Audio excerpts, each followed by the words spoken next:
An important component of our strategies to address malnutrition shall be the program for the first 1,000 days, or the first 2 years of a child's life.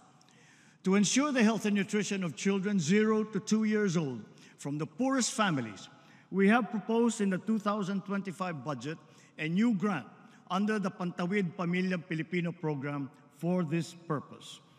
Sa pamamagitan nito, ang isang buntis o ang isang ina na benepisyaryo ng 4Ps ay mabibigyan ng karagdagang tulong pinansyal na laan para sa kanya at sa kanyang anak.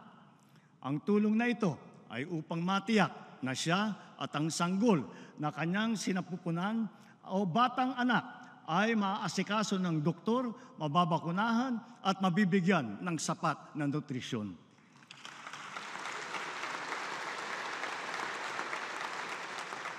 Closely related to these, the DOST has been continuously undertaking scientific research to develop nutritious food and drinks which can be integrated into the government's feeding program. Government is aware of the pressing yet delicate social issues of the day, such as the mental well-being of our people. The DOH has launched its comprehensive mental health plan and ensured sufficient supply of medications. PhilHealth has also released this year its mental health benefit package for all its members.